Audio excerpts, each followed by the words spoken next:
أشهد أن لا إله إلا الله وحده لا شريك له وأشهد أن محمدا عبده ورسوله أما بعد فأعوذ بالله من الشيطان الرجيم بسم الله الرحمن الرحيم الحمد لله رب العالمين الرحمن الرحيم مالك يوم الدين إياك نعبد وإياك نستعين اهدنا الصراط المستقيم صراط الذين أنعمت عليهم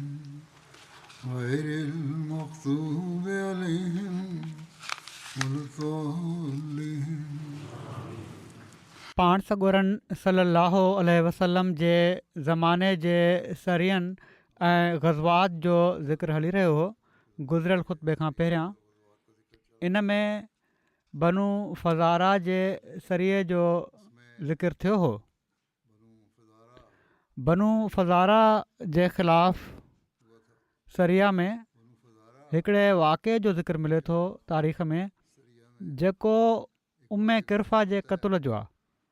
किन तारीख़दाननि इन खे जहिड़ी तरह लिखियो आहे उहो साफ़ ज़ाहिर थिए थो त हक़ीक़त जे ख़िलाफ़ु वाक़ियो आहे. तबक़ातुल कुबरा में लिखियलु आहे त हज़रत ज़ैद बिन हारिसा 6 हिजरी में वापार जे सिलसिले में शाम ॾांहुं रवाना थिया. उन्हनि वटि पाण सॻोरन सल्लल्लाहु अलैहि वसल्लम जे असाबिन जो वापार जो माल हुयो. जॾहिं हू वादिउल क़रा जे वेझो पहुता त उन्हनि खे बनू फ़ज़ारा जे पाड़े बनू बदर जा कुझु माण्हू रलिया जन उन्हनि खे ऐं उन्हनि जे साथियुनि खे मारो कुटियो ऐं जेको सामान उन्हनि वटि हुयो उहो खसे वरितऊं. पोइ जॾहिं हज़रत ज़ैद सिहतमंद थी विया त रसूलुल्लाह सल्लल्लाहु अलैहि वसल्लम जी ख़िदमत में हाज़िर थिया ऐं पाण सॻोरन सल्लल्लाहु अलैहि वसल्लम खे वाक़े जी ख़बर ॾिनऊं. रसूलुल्लाह सल्लल्लाहु अलैहि वसल्लम उन्हनि खे उन्हनि माण्हुनि ॾांहुं मोकिलियो, माना त जेके हमिलो करण वारा हुआ उन्हनि ॾांहुं मोकिलियो. ही माण्हू जेके मुस्लमान हुआ ॾींहं जो लिकी पवंदा हुआ ऐं राति जो हलंदा हुआ, पर बनू बदर खे उन्हनि जी ख़बर पइजी वई. पोइ हज़रत ज़ैद ऐं उन्हनि जा साथी सुबुह महिल उन्हनि माण्हुनि वटि पहुता, अलाह अकबर जो नारो बुलंद कयाऊं ऐं जेके उते मौजूदु हुआ उन्हनि जो घेराव करे वरितऊं. उम्मे किरफ़ा खे जेका फ़ातिमा बिनत रोया बिन बदर हुई, इन जो असुलु नालो, ऐं उन जी धीउ जारिया बिनत मालिक बिन हुज़ैफ़ा बिन बदर खे गिरफ़्तार करे वरितऊं. जारिया खे हज़रत सलमा बिन अक़वा गिरफ़्तार कयो ऐं रसूलुल्लाह सल्लल्लाहु अलैहि वसल्लम खे हिबा करे छॾियऊं. रसूलुल्लाह सल्लल्लाहु अलैहि वसल्लम इन खां पोइ हज़म बिन अबी वहब खे हिबा करे छॾी हुआ. इन बारे में तारीख़ जे किन किताबनि में उम्मे किरफ़ा जे क़त्ल जो जहिड़ो की मूं चयो आहे वाक़ियो अजीब तरीक़े सां पेश कयो वियो आहे, जंहिंखे इस्लामी तालीम ऐं अमल जी रोशनी में मञणु मुमकिन नाहे. बहरहाल ही लिखियलु आहे हिते किन किताबनि में त कैस बिन मुहसिर उम्मे किरफ़ा ॾांहुं कसद कयो. उहा हिकिड़ी पोड़ी औरत हुई. कैस उनखे तमामु सख़्तीअ सां क़तलु कयो. उनजे ॿिन्ही पेरनि में रसो ॿधी ॿिनि उठनि सां ॿधे छॾियऊं. पोइ उठनि खे हकलियऊं त उहे डुकिया ऐं औरत जा टुकड़ा टुकड़ा करे छॾियऊं. कैस ॿियनि माण्हुनि खे बि क़तलु कयो. हज़रत ज़ैद बिन हारिसा पंहिंजे इन मुहिम तां वापसि आया ऐं पाण सॻोरन सल्लल्लाहु अलैहि वसल्लम जो दर खड़कायाऊं. पाण पंहिंजो कपिड़ो छिकींदे ज़ैद ॾांहुं उथी खड़ा थिया. एसि ताईं जो ज़ैद खे गले लाथऊं ऐं चुमियाऊं ऐं ज़ैद खां हाल पुछियाऊं त ज़ैद पाण सॻोरन सल्लल्लाहु अलैहि वसल्लम खे इन जी ख़बर ॾिनी जेका अलाह ताला उन्हनि खे फ़तह अता फ़रमाई.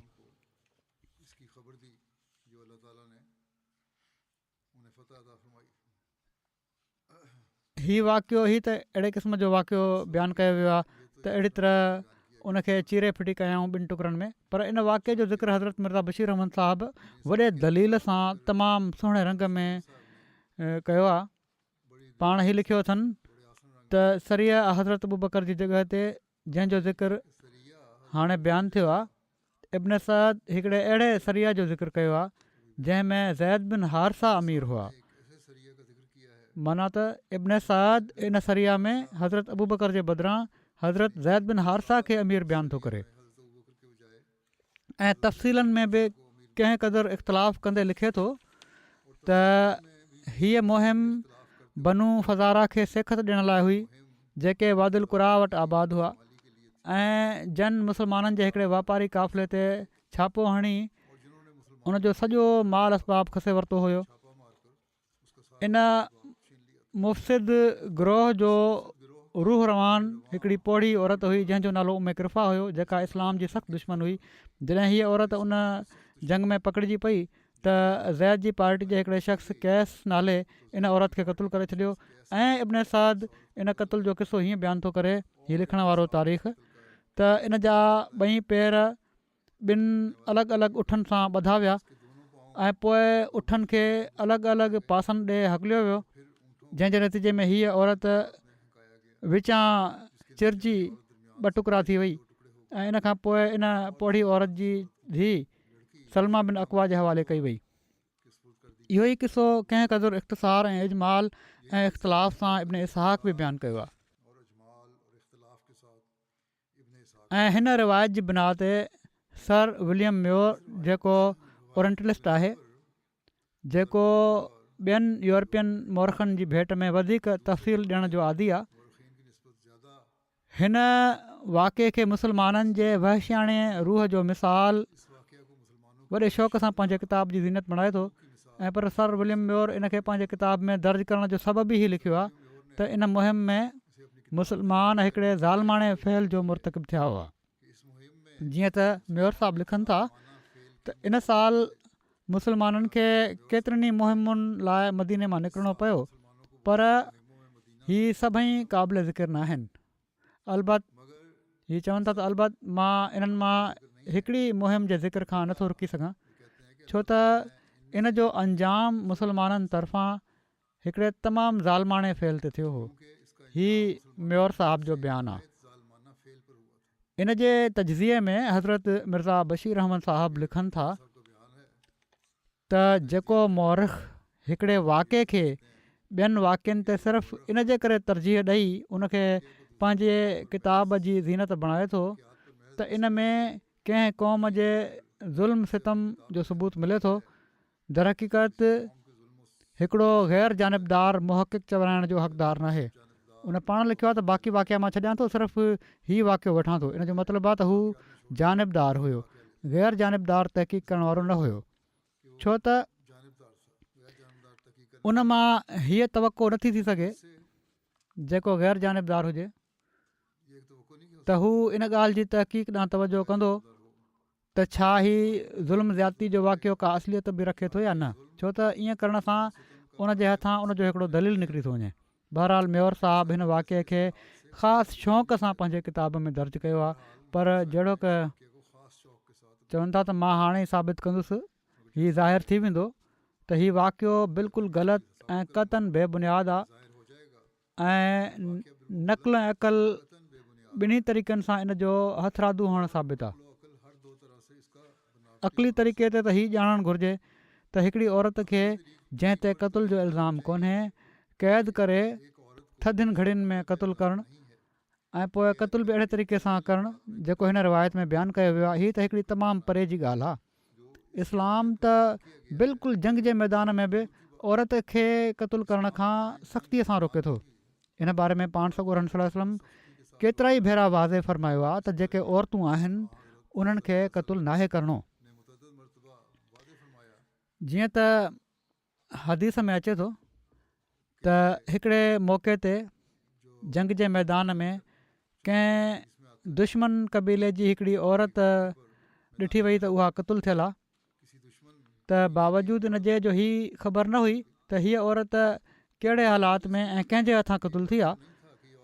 पाण सॻो राज सलाहु वसलम उनखे ॾिसी ॾाढो नाराज़ थिया ऐं असहाबनि खे हीअ ताक़ीदनि फ़रमायाऊं त अहिड़ो कमु आईंदा न थियणु घुरिजे, कंहिं औरत खे क़तूल नाहे करिणो।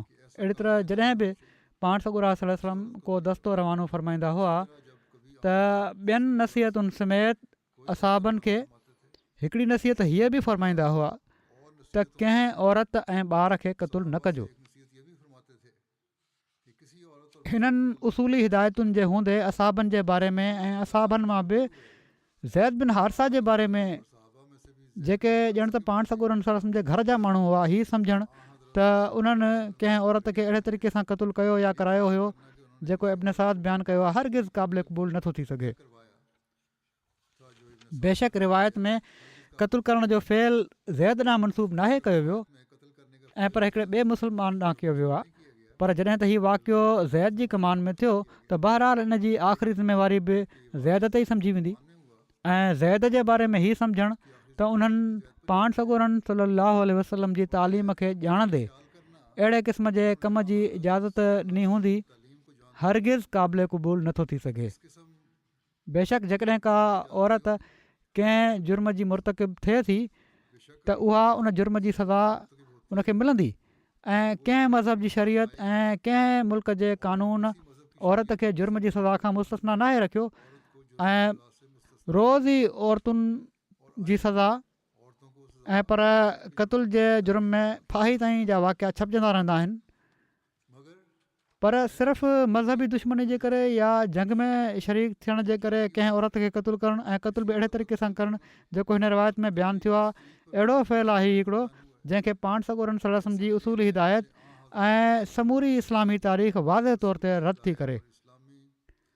ऐं जेकॾहिं हीअ चयो वञे त हीअ औरत ॾोहारी हुई ऐं जहिड़ो की किन रिवायतुनि में बयानु थियो आहे, इन पाण सॻोरन सल्लल्लाहु खे क़तूल करण जो मनसूबो कयो हुयो, तंहिं करे इन जे ख़िलाफ़ु जाइज़ तौर ते क़तूल जी सज़ा जारी करे सघिजे पई त हीअ सही आहे। पर सुवाल हीअ आहे त जॾहिं असहाबनि उम्मे किरफ़ा खां सख़्तु ऐं वधीक खूनी दुश्मननि ऐं पोइ मर्द दुश्मननि खे बि कॾहिं अहिड़ी तरह क़तूल न कयो त हीअ सोचणु त ज़ैद बिन हारिसा जहिड़े वाक़िफ़कार असाबी जी कमान में हिकिड़ी पोड़ी औरत सां हीअ वर्ताव कयो वियो हूंदो, हरगिज़ क़ाबिल तस्लीम नथो थी सघे।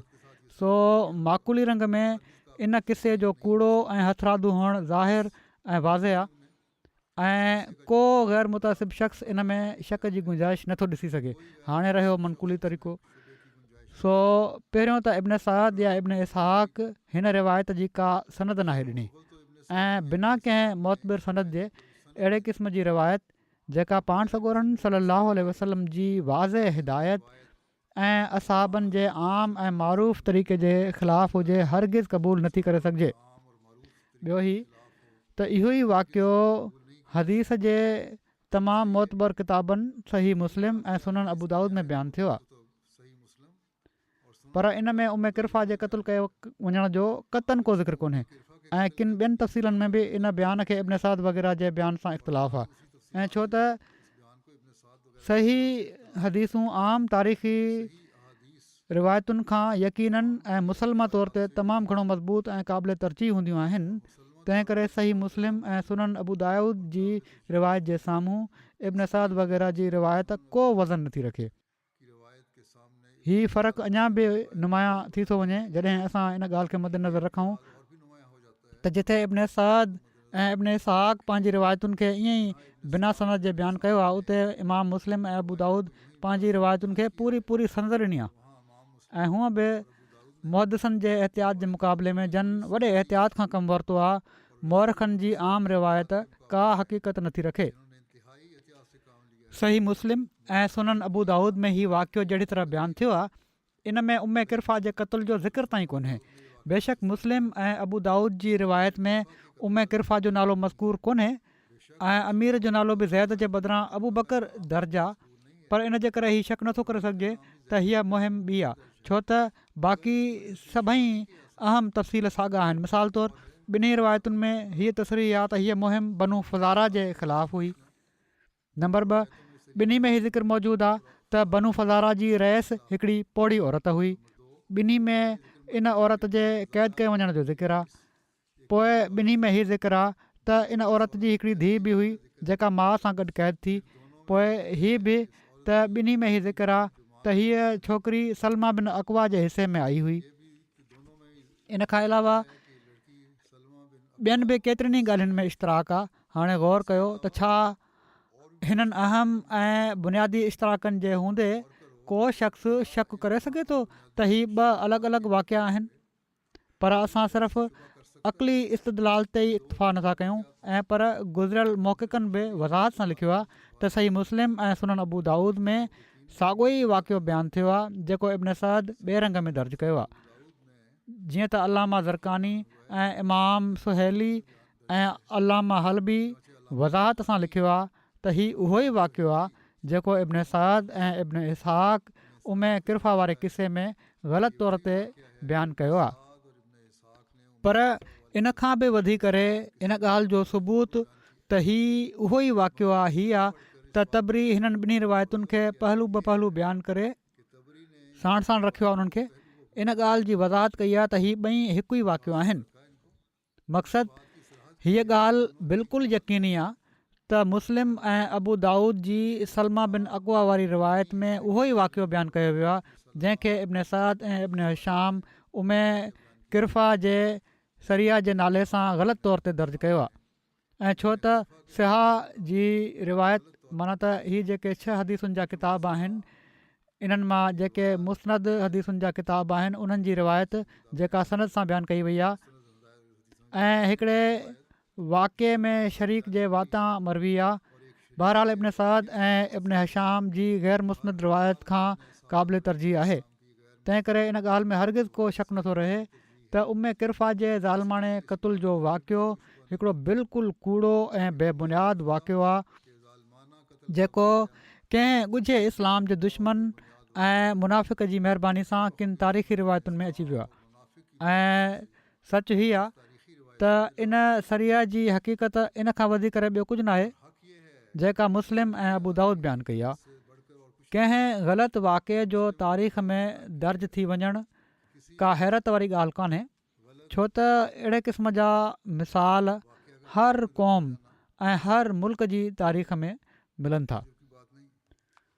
पर हीअ ज़रूरु हिकिड़े ताजुब जी ॻाल्हि आहे त सर विलियम म्योर जहिड़ो इंसानु हिन ग़लति वाक़े खे बिना कंहिं तहक़ीक़ जे पंहिंजे किताब में जॻह ॾेई ऐं इन ॻाल्हि जो खुलियो एतिराफ़ु करे त इन जे इंदिराज जो सबबु सिर्फ़ु हीअ आहे त इन मां मुस्लमाननि जे हिकिड़े ज़ालमाणे फ़ैल जो मिसाल मिले थो त बहरहाल हीउ वाक़ियो ई ग़लति आहे जेको ईअं नाहे थियो। सरिया अब्दुल्ला बिन अतीक आहे हिकिड़ो इन जो ज़िक्र अचे थो तारीख़ में जेको अबू राफ़े ॾांहुं हो। इब्न सअद बयानु कयो आहे हीअ सरिया रमज़ान 6 हिजरी में थियो। हज़रत मिर्ज़ा बशीर अहमद साहब जेका पंहिंजी तहक़ीक़ मुख़्तलिफ़ तारीख़ जे किताबनि मां वरिती आहे इन में हीअ चवनि था अहिड़ी तरह लिखियो अथनि पाण त अबू राफ़े जे क़तल जे ज़माने जे बारे में रिवायतुनि में इख़्तिलाफ़ आहे। बुख़ारी ज़हरी जी इतबा में इन खे मुयन तारीख़ ॾियण खां बग़ैर मुतलिक़नि काब बिन अशरफ जे क़तल खां बाद बयानु कयो आहे जेको बहरहाल सही आहे ऐं ग़ालिबन हिननि वाक़िअनि खे मुतसिल करे इन लाइ बयानु कयो वियो आहे। ॿ पाण में ॻंढे इन लाइ बयानु कया विया आहिनि जो इन्हनि जी नोयत हिकु जहिड़ी आहे। तबरी इन खे 3 हिजरी में काब बिन अशरफ जे वाक़े खां पोइ रखियो आहे। वाक़दी 4 हिजरी में बयानु कयो आहे। इब्न हिशाम बरवायत इब्न इसहाक़ इन खे मुतलिक़नि ग़ज़वा बनी कुरज़ा खां बाद रखियो आहे जेको 5 हिजरी जे आख़िर में थियो हुयो ऐं अहिड़ी तरह इन खे 6 हिजरी जे शुरू में सम्झी सघिजे थो। पर इब्न सअद वज़ाहतन 6 हिजरी में बयानु कयो आहे। आम मुअर्रिख़नि इब्न सअद जी इतबा कई आहे वल्लाहु आलम। इब्न इसहाक़ बयानु कयो आहे त जॾहिं ग़ज़वा खंदक ऐं बनू कुरैज़ा जो मामिलो ख़तमु थियो ऐं सलाम बिन अबू हुकैक माना त अबू राफ़े उन्हनि माण्हुनि मां हुयो जन रसूलुल्लाह सल्लल्लाहु अलैहि वसल्लम जे ख़िलाफ़ु लश्कर गॾु कयो हुयो ऐं औस कबीलो ग़ज़वा उहद खां पहिरियां कअब बिन अशरफ यहूदी खे रसूलुल्लाह सल्लल्लाहु अलैहि वसल्लम जी दुश्मनी ऐं संदन ख़िलाफ़ु भड़काइण जे करे क़तलु करे चुको हुयो त ख़ज़रज कबीले रसूलुल्लाह सल्लल्लाहु अलैहि वसल्लम खां सलाम बिन अबी हुकैक खे क़तलु करण जी इजाज़त घुरी। उन वक़्तु हू ख़ैबर में हुयो। पाण सॻोरन सल्लल्लाहु अलैहि वसल्लम उन्हनि खे इजाज़त ॾेई छॾी। हीअ ॿई कबीला माना त औस ऐं ख़ज़रज पाण सॻोरन सल्लल्लाहु अलैहि वसल्लम जे लाइ ॿिनि नर उठनि वांगुरु पाण में मुक़ाबला कंदा हुआ। औस कबीलो जॾहिं पाण सॻोरन सल्लल्लाहु अलैहि वसल्लम जे लाइ को कमु सर अंजाम ॾींदो हुयो ऐं त ख़ज़रज कबीले वारा चवंदा हुआ त इन कम जे करे रसूलुल्लाह सल्लल्लाहु अलैहि वसल्लम जे वेझो ऐं इस्लाम में असांखां हीउ कबीलो फज़ीलत खणी वेंदो, सो हू न रुकजंदा हुआ एसि ताईं जो हू उन जहिड़ो को कमु सर अंजाम ॾींदा हुआ। ऐं ख़ज़रज को अहिड़ो कमु करे छॾियो त औस कबीलो बि उनजो मिसल कंदो हुयो, उन वांगुरु को कमु कंदो हुयो। जॾहिं औस वारनि कअब बिन अशरफ खे रसूलुल्लाह सल्लल्लाहु अलैहि वसल्लम सां दुश्मनी जे करे क़तलु कयो त ख़ज़रज वारनि चयो त अलाह जो कसम औस कबीलो इन जे करे कॾहिं बि असांखां फज़ीलत नथो खणी सघे ऐं हू इन्हनि कमनि में मुक़ाबला कंदा हुआ जेके उन्हनि खे अलाह ताला ऐं उन जे रसूल सल्लल्लाहु अलैहि वसल्लम जे वेझो करे छॾनि। सो उन्हनि गौर फ़िक्र कयो त कहिड़ो माण्हू रसूलुल्लाह सल्लल्लाहु अलैहि वसल्लम जी दुश्मनी में कअब बिन अशरफ जे बराबरि आहे। त उन्हनि इब्न अबी हुकैक खे यादि कयो जेको ख़ैबर या हिजाज़ जी ज़मीन में हो। इब्न साद चवनि था त ख़ज़रज चयो अबू राफ़े बिन अबी हुकैक कबीले गतफ़ान ऐं उन जे चौधारी जे अरब जे मुशरिकनि खे गॾु कयो ऐं उन्हनि जे लाइ रसूलुल्लाह सल्लल्लाहु अलैहि वसल्लम सां लड़ाई जे लाइ तमामु वॾो वज़ीफ़ो मुक़ररु करे छॾियो आहे। सो ख़ज़रज रसूलुल्लाह सल्लल्लाहु अलैहि वसल्लम खां उन खे क़तलु करण जी इजाज़त घुरी। पाण सॻोरन सल्लल्लाहु अलैहि वसल्लम उन्हनि खे इजाज़त ॾेई छॾी। अहिड़ी तरह ख़ज़रज मां बनू सलमा जा 5 माण्हू अब्दुल्ला बिन अतीक, मसूद बिन सनान, अब्दुल्ला बिन उनैस जोहनी जो जेके अंसार जा हलीफ़ हुआ, अबू कतादा, हर्ष बिन रिबी, ख़ज़ाई बिन असवद निकिता। हीअ सभई माण्हू निकिता। मोहम्मद बिन उमर ऐं इब्न साद जे वेझो हीअ असवद बिन ख़ज़ाई हुयो जेको कबीले असलम मां अंसार जो हलीफ़ हुयो ऐं बरा बिन आज़िब अब्दुल्ला बिन उत्बा जो वाधारो कयो आहे जहिड़ो की सही बुख़ारी में आहे।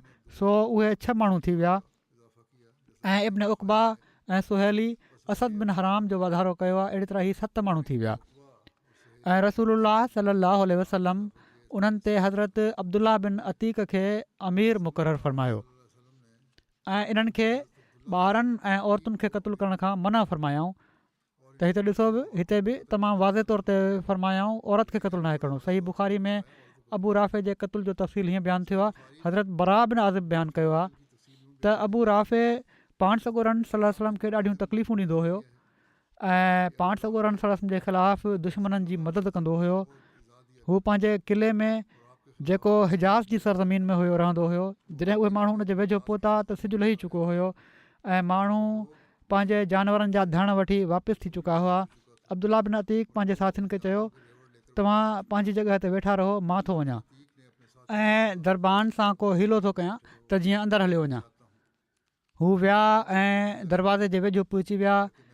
पोइ पंहिंजो पाण खे कपिड़े में वेढ़े वरिताऊं जीअं हू झंग जे ख़्याल सां वेठा आहिनि ऐं सभई माण्हू अंदरि वञी चुका हुआ। हिकिड़ी रिवायत में आहे त अब्दुल्ला बिन अतीक बयानु कयो त मां हीलो करणु लॻुसि त क़िले में दाख़िल थी वञा, को बहानो ॻोल्हियां। एतिरे में उन्हनि ॾिठो त क़िले वारनि जो हिकिड़ो गॾु गुम थी वियो आहे।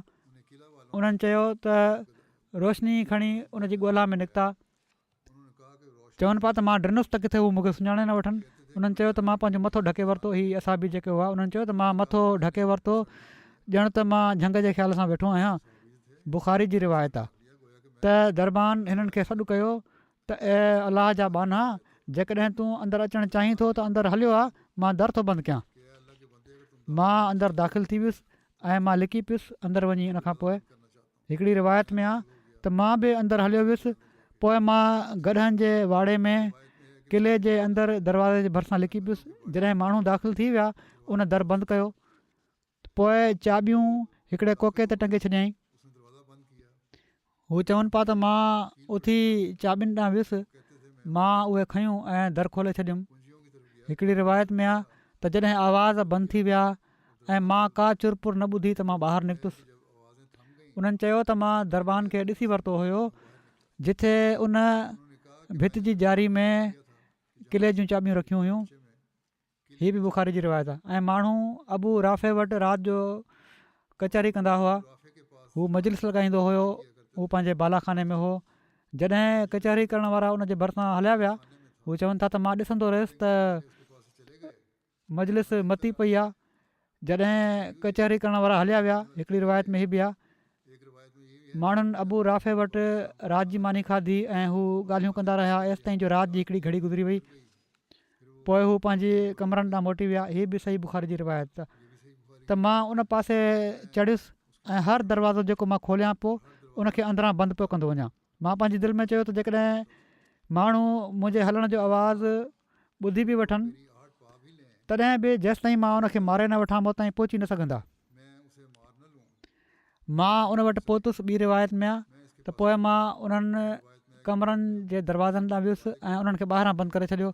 उनखां पोइ हिकिड़ी ॾाकण ते चढ़ी मां अबू राफ़े वटि वियुसि। हीअ बि बुखारी जी रिवायत आहे। त चवनि था छा थो ॾिसां त हू हिकिड़े ऊंदाहे कमरे में पंहिंजे घर वारनि जे विच में लेटियो पियो आहे। मूंखे ख़बर न पई त हू कमरे में आहे किथे। मां उनखे चयो, ए अबू राफ़े, चवणु लॻो केरु आहे? मां आवाज़ ॾांहुं डुकियुसि अंदाज़ो हणी। मां तलवार सां उनखे हिकिड़ो धकु हयो ऐं मां ड्रिनल हुउसि, घबरायल हुउसि ऐं उहो धकु कंहिं कमु न आयो। उन रड़ कई, सही तरह उनखे धकु न लॻो हुयो। उन लुड़ कयो त मां कमरे खां ॿाहिरि हलियो आयुसि। थोरी देरि ई बीठुसि जो मां वरी उन वटि वियुसि, ॼण त मां उनजी मदद लाइ आयो आहियां ऐं चयुमि, अबू राफ़े, हीअ छाजो आवाज़ु आहे? ऐं मां पंहिंजो आवाज़ु मटियो हो। चवणु लॻो, मार पवई। अबू राफ़े चवणु लॻो, को माण्हू आहे कमरे में जंहिं थोरी देरि पहिरियां मूं ते पंहिंजी तलवार सां हमिलो कयो आहे। त हज़रत अब्दुल्ला बिन अतीक चवनि था त वरी मां उनखे हिकिड़ो धकु हयो। आवाज़ु ॿुधी वरी मां उनखे धकु हयो जंहिंसां उनखे रतो छाण करे छॾियुमि। मां उनखे मारे न सघियुसि। पोइ मां तलवार जी चुंभ उनजे पेट ते रखी एसि ताईं जो उहा उनजी पुठी ताईं पहुची वई। ॿी रिवायत में ॿीहर हमिलो करण जो ज़िक्र हीअं आहे त पोइ मां ॿीहर उन ॾांहुं भॻुसि ऐं उनखे हिकिड़ो धकु हयुमि, पर उन को फ़ाइदो न ॾिनो। उन रड़ कई ऐं उनजा घर वारा उथी खड़ा थिया। उन्हनि चयो, पोइ मां आयुसि ऐं मां पंहिंजो आवाज़ु मटियो दांह ॿुधण वारे वांगुरु, माना त ॿियो भेरो आवाज़ु मटे आया। छा थो ॾिसां त हू पंहिंजी पुठी भर सिधो लेटियो पियो आहे। मां तलवार उनजे पेट ते रखी ऐं उन ते ज़ोर ॾिनुमि एसि ताईं जो मां हॾो भॼण जो आवाज़ु ॿुधो। हीअ बि बुखारी जूं रिवायतूं आहिनि। मूंखे ख़बर पइजी वई त मां उनखे मारे विधो आहे। पोइ मां हिकु हिकु करे दर खोलिया एसि ताईं जो मां आख़िरी ॾाकण ताईं पहुची वियुसि। मां पंहिंजो पेरु रखियो ऐं सम्झुमि त ज़मीन ते पहुची वियो आहियां, पर मां किरी पियुसि ऐं आख़िरी ॾाको न हुयो ऐं पर ॿ टे ॾाका अञा हुआ त ॾाकण तां किरी पिया हू। चांड्रोकी राति में मुंहिंजी पिनी भॼी पई। ॿी रिवायत में आहे त मुंहिंजे पेर जो संदु निकिरी वियो। मां उनखे पग सां ॿधो। पोइ मां हली पियुसि ऐं अची दर ते वेही रहियुसि ऐं सोचणु लॻुसि त अॼु राति ॿाहिरि न निकिरंदुसि जेसि ताईं हीअ न ॼाणे वठां त छा मां उनखे मारे विधो आहे। जॾहिं कुकड़ ॿांग ॾिनी, सुबुह कुकड़नि ॿांगूं जहिड़ी तरह ॾींदा आहिनि, कुकड़ ॾियणु शुरू कयूं, ॻाल्हाइणु शुरू कयो त मौत जी ख़बर ॾियण वारो फ़सील ते बीठो ऐं चवणु लॻो, हिजाज़ वारनि जे ताजर जे मौत जी ख़बर ॾियां थो। त मां पंहिंजे साथियुनि ॾांहुं हलियुसि। मां चयो, निजात अलाह अबू राफ़े खे मारे विधो आहे। पोइ पाण सॻोरनि सलम वटि पहुतुसि ऐं हज़ूर खे ॿुधायमि। पाण मूंखे फ़रमायाऊं, पंहिंजो पेरु अॻिते कर। मां पंहिंजो पेरु अॻिते कयो, पाण उन ते हथु घुमायाऊं, ॼण त मूंखे इन में कॾहिं का तकलीफ़ थी कोन हुई हज़ूर जे हथु घुमाइण खां पोइ। ॿी रिवायत में आहे त अब्दुल्ला बिन अतीक बयानु कयो त मां पंहिंजे साथियुनि वटि आयुसि थिड़कंदे। मां चयो, वञो ऐं रसूलुल्लाह सल्लल्लाहु अलैहि वसल्लम खे बिशारत ॾियो, छो त मां न वञी सघंदुसि जेसि ताईं जो मौत जी ख़बर ॾियण वारे जो आवाज़ु न ॿुधी वठां। जॾहिं सुबुह वेझो थियो, मौत जी ख़बर ॾियण वारो चढ़ियो त उन चयो अबू राफ़े जे मरण जी ख़बर थो ॾियां। अब्दुल्ला बिन अतीक चवनि पिया त मां उथी हलणु लॻुसि त मूंखे का तकलीफ़ कोन हुई। मां पंहिंजे साथियुनि वटि पहुतुसि। इन खां अॻु जो हू पाण सॻोरनि सर वटि पहुचनि हा। हिकिड़ी रिवायत हीअ बि आहे त पहिरियां ई उन्हनि जी तकलीफ़ ख़तमु थी वई हुई, पेर मुड़ी पियो हो। हीउ वाक़ियो इमाम बुख़ारी हज़रत बरा बिन आज़िब खां रिवायत कयो आहे ऐं इन में हीउ बयानु आहे त अब्दुल्ला बिन अतीक अकेले अबू राफ़े खे क़तलु कयो, पर इब्न उक़बा, इब्न इसहाक़, मोहम्मद बिन उमर ऐं इब्न साद वग़ैरह बयानु कयो आहे त अब्दुल्ला बिन अतीक सां गॾु सभिनी साथियुनि रलिजी क़तलु कयो हो। इन जो तजज़ियो हज़रत मिर्ज़ा बशीर अहमद साहिब बि कयो आहे ऐं बयानु कयो अथनि इन खे। पाण लिखनि था त जन यहूदी रहसनि जे फ़साद भड़काइण ऐं बाहि भड़काइण सां 5 हिजरी जे आख़िर में मुसलमाननि जे ख़िलाफ़ जंग अहज़ाब जो ख़तरनाक फितनो बर्पा थियो हुयो। इन्हनि मां हुयई बिन अख़्तब खे त बनु कुरैज़ा सां गॾु पंहिंजे क़ैद जी सज़ा मिली चुकी हुई, पर सलाम बिन अबिल हुकैक जंहिंजी कुनियत अबू राफ़े हुई अञा ताईं ख़ैबर जे इलाइक़े में ओड़ी तरह आज़ादु ऐं पंहिंजी फितना अंगेज़ी में उहो मसरूफ़ हो ऐं पर अहज़ाब जी ज़िलत सां भरियल नाकामी ऐं बनु कुरैज़ा जे ख़ौफ़नाक अंजाम उन जी दुश्मनी खे अञा बि वधाए छॾियो हुयो, छो त ग़तफ़ान क़बीलनि जो मस्कन ख़ैबर जे वेझो हुयो ऐं ख़ैबर जा यहूदी ऐं नजद जा क़बीला पाण में ॼण त पाड़ेसरी हुआ। इन लाइ हाणे अबू राफ़े जेको हिकिड़ो तमामु वॾो वापारी ऐं अमीर कबीर इंसानु हुयो, उन दस्तूर बणाए वरितो हुयो त नजद जे वहशी ऐं जंगजू क़बीलनि खे मुसलमाननि जे ख़िलाफ़ु भड़काईंदो रहंदो हुयो ऐं रसूलुल्लाह सल्लल्लाहु अलैहि वसल्लम जी दुश्मनी में हू काब बिन अशरफ जो पूरो पूरो मसील हो।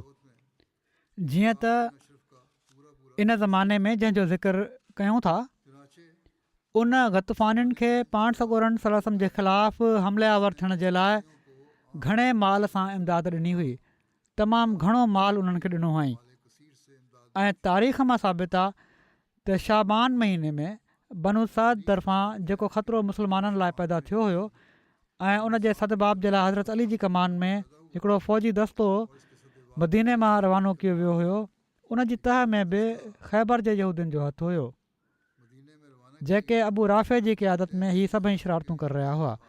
पर अबू राफ़े इन ई ते बस न कई। इन जी दुश्मनी जी बाहि मुसलमाननि जे रत जी प्यासी हुई ऐं पाण सॻोरन सल्लल्लाहु अलैहि वसल्लम जो वजूद उन जी अखियुनि में कंडे वांगुरु चुभे पियो। जीअं त आख़िरकार उन हीअ तदबीर अख़्तियार कई जो जंग अहज़ाब वांगुरु नजद जे क़बीलनि ग़तफ़ान ऐं ॿियनि क़बीलनि जो वरी हिकिड़ो दौरो करणु शुरू करे ॾिनई ऐं मुसलमाननि खे तबाह करण जे लाइ हिकिड़े अज़ीम लश्कर जी सूरत में गॾु करणु शुरू कयईं उन्हनि खे। जंग अहज़ाब खां पोइ वरी उन हिकिड़ो ॿियो टोलो बणाइणु शुरू कयो ॿीहर हमिलो करण जे लाइ। जॾहिं ॻाल्हि एसि ताईं पहुची वई ऐं मुसलमाननि जे अखियुनि जे साम्हूं वरी उहे साॻा अहज़ाब वारा मंज़र घुमणु लॻा त पाण सॻोरन सलम जी ख़िदमत में क़बीले ख़ज़रत जा कुझु अंसारी हाज़िर थिया ऐं अर्ज़ु कयाऊं त हाणे हिन फितने जो इलाजु सवाइ इन जे कुझु न आहे जो कहिड़ी तरह हिन फितने जे बानी मुबानी अबू राफ़े जो ख़ात्मो कयो वञे, इहो ई हिकिड़ो इलाजु आहे। पाण सॻोरन सल्लल्लाहु अलैहि वसल्लम इन ॻाल्हि खे सोचण महिल त मुल्क में वसी खून रज़ी जे बदिरां हिकिड़े मुफ़्सिद ऐं फितनो फैलाईंदड़ माण्हू खे मारियो वञणु तमामु बहितरु आहे, उन्हनि असाबिन खे इजाज़त मरहमत फ़रमाई ऐं अब्दुल्ला बिन अतीक अंसारी जी सरदारी में 4 ख़ज़र जी असाबिन खे अबू राफ़े ॾांहुं रवानो फ़रमायाऊं, पर हलण महिल ताक़ीद फ़रमायाऊं त ॾिसजो कंहिं औरत या ॿार खे हरगिज़ क़तलु न कजो। ॿीहर ताक़ीद फ़रमायाऊं हीअ कीअं पियो थी सघे त उते औरत खे क़तलु करे छॾियऊं। जीअं त 6 हिजरी जे रमज़ान जे महीने में हीअ पार्टी रवानी थी ऐं तमामु होशियारी सां पंहिंजो कमु करे वापसि अची वई ऐं अहिड़ी तरह हिन मुसीबत जा झुड़ मदीने जी फ़िज़ा मां टरी विया। हिन वाक़े जो तफ़सील बुख़ारी में जंहिंजी रिवायत इन मामले में तमामु सही रिवायत आहे, उहा हिन सूरत में बयानु कई वई आहे जहिड़ो की मां पहिरियां बयानु कयो ऐं उन्हनि पंहिंजे अंदाज़ में बयानु कयो आहे। उनखे हिते त बरा बिन आज़िब बयानु कनि था त पाण सॻोरन सलम पंहिंजे असाबनि जी हिकिड़ी पार्टी अबू राफ़े यहूदी ॾांहुं रवानी फ़रमाई। उन्हनि ते अब्दुल्ला बिन अतीक अंसारी खे अमीर मुक़ररु फ़रमायाऊं। अबू राफ़े जो ही किसो हुयो त हू पाण सॻोरन सलाह खे ॾाढी तकलीफ़ ॾींदो हुयो ऐं हज़ूर जे ख़िलाफ़ु माण्हुनि खे उभारींदो हुयो ऐं उन्हनि जी मदद कंदो हुयो. जॾहिं अब्दुल्ला बिन अतीक ऐं उन्हनि जा साथी अबू राफ़े जे क़िले जे वेझो पहुता ऐं सिजु लही वियो त अब्दुल्ला बिन अतीक पंहिंजे साथियुनि खे पोइते छॾियो ऐं पाण क़िले जे दरवाज़े जे भरिसां पहुची विया ऐं उन जे वेझो ईअं चादर वेढ़े वेही रहिया जीअं कोई शख़्स झंग जे ख़्याल सां वेहंदो आहे. जॾहिं क़िले जो दरवाज़ो बंदि करण वारो शख़्स आयो दरवाज़े ते त उन अब्दुल्ला ॾांहुं ॾिठो ऐं सॾु कयईंसि त ए शख़्स, मां क़िले जो दर बंदि करणु लॻो आहियां, तोखे अंदरि अचिणो आहे त जल्दी अचु. अब्दुल्ला चादर में वेढ़ियल जल्दी सां दरवाज़े जे अंदरि दाख़िल थी हिकु पासे लिकी पिया ऐं दर बंदि करण वारो शख़्स दर बंदि करे ऐं उन जी चाॿी भरिसां हिकिड़ी किली ते टंगे हलियो वियो. इन खां पोइ अब्दुल्ला बिन अतीक जो पंहिंजो बयानु आहे त मां पंहिंजी जॻह तां निकितुसि ऐं सभिनी खां पहिरियां मां क़िले जे दर जो कुल्फ खोले छॾियो त जीअं ज़रूरत महिल जल्दी ऐं आसानी सां ॿाहिरि निकिरी सघिजे. उन वक़्तु अबू राफ़े हिकिड़े चौबारे में हुयो, मथे पंहिंजे घर जे टेरिस ते हुयो, कमरे में हो ऐं उन वटि केतिरा ई माण्हू मजलिस लॻायूं वेठा हुआ ऐं पाण में ॻाल्हियूं करे रहिया हुआ. जॾहिं ही माण्हू उथी हलिया विया ऐं ख़ामोशी थी वई त मां अबू राफ़े जे घर जूं ॾाकणियूं चढ़ी मथे हलियो वियुसि ऐं मां ही एहतियात कयो त जंहिं दर मां अंदरि पहुचां उनखे मां अॻिते लंघे अंदरां बंदि पोइ करे छॾियां. जॾहिं मां अबू राफ़े जे कमरे में पहुतुसि त उन वक़्तु हू ॾीओ विसाए सुम्हण जी तयारी में हो ऐं कमिरो बिल्कुलु ऊंदाहो हो. मां अबू राफ़े खे सॾु कयो जंहिंजे जवाब में उन चयो, केरु आहे?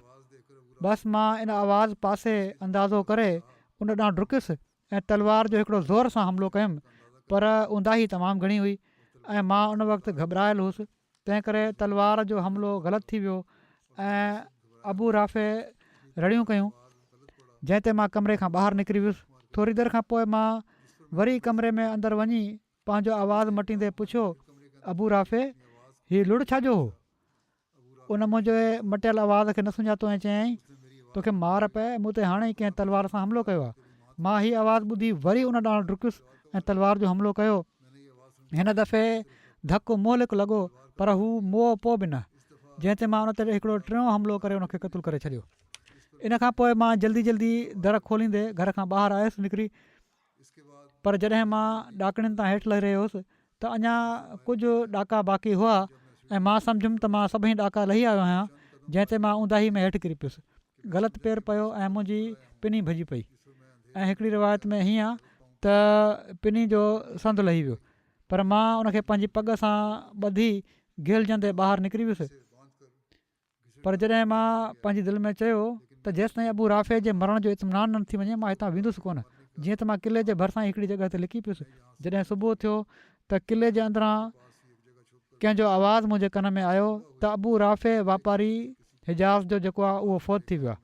इन खां पोइ मां उथियुसि ऐं आस्ते आस्ते पंहिंजे साथियुनि सां अची रलियुसि. पोइ असां मदीने में अची पाण सॻोरन सल्लल्लाहु अलैहि वसल्लम खे अबू राफ़े खे क़तलु करण जो इतरा ॾिनो. पाण सॻोरन सल्लल्लाहु अलैहि वसल्लम सॼो वाक़ियो ॿुधी मूंखे इरशाद फ़रमायो त पंहिंजो पेरु अॻिते कर.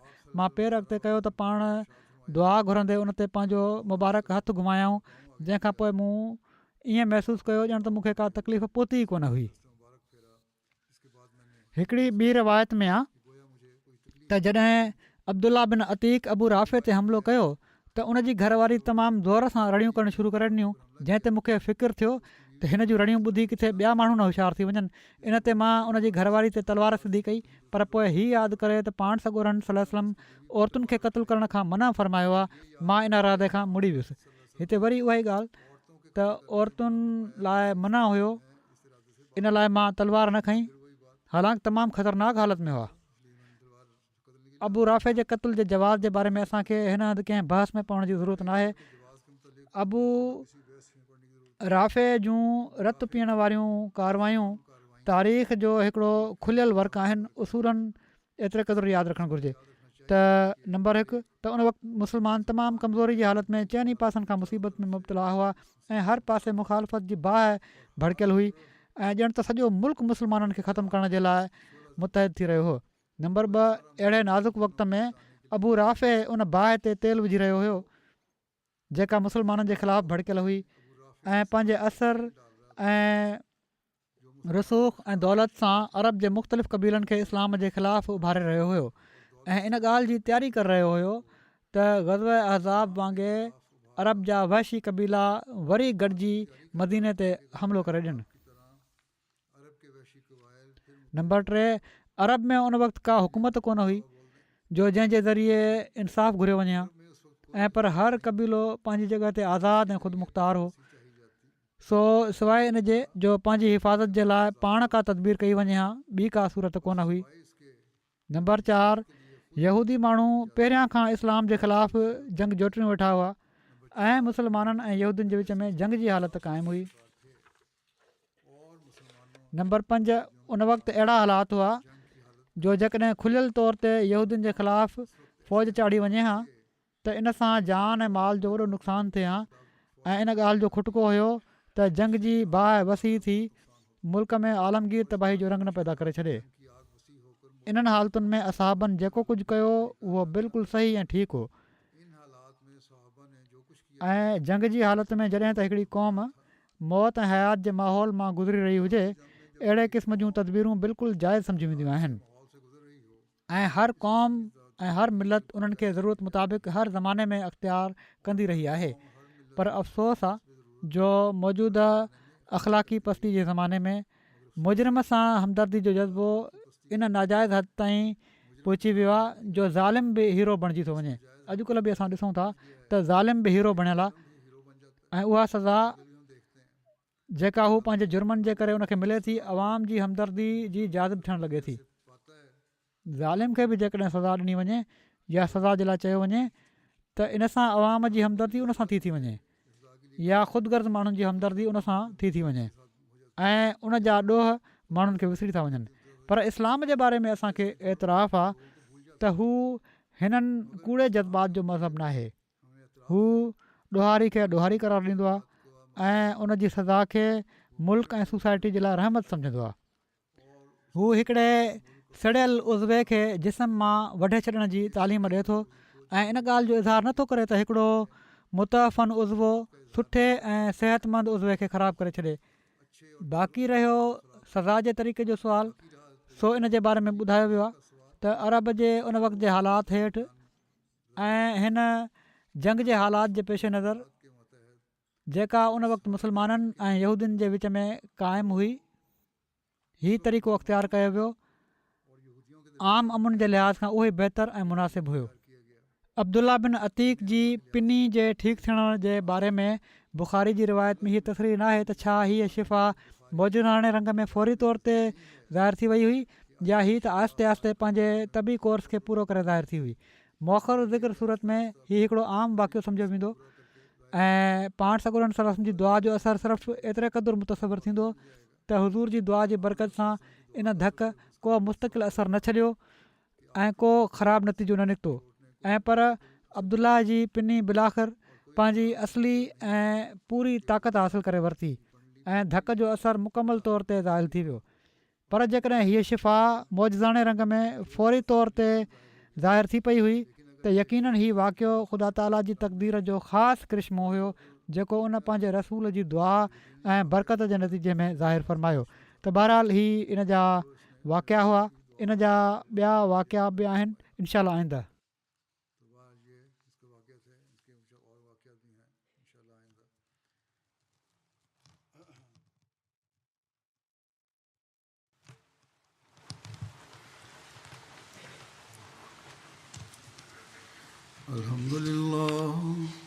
अल्हम्दुलिल्लाह नहमदुहु व नस्तईनुहु व नस्तगफिरुहु व नु'मिनु बिही व नतवक्कलु अलैहि व नऊज़ु बिल्लाहि मिन शुरूरि अनफुसिना व मिन सय्यिआति अअमालिना मन यहदिहिल्लाहु फला मुदिल्ल लहु ومن يضلل فلا هادي له ونشهد أن لا إله إلا الله ونشهد أن محمدا عبده ورسوله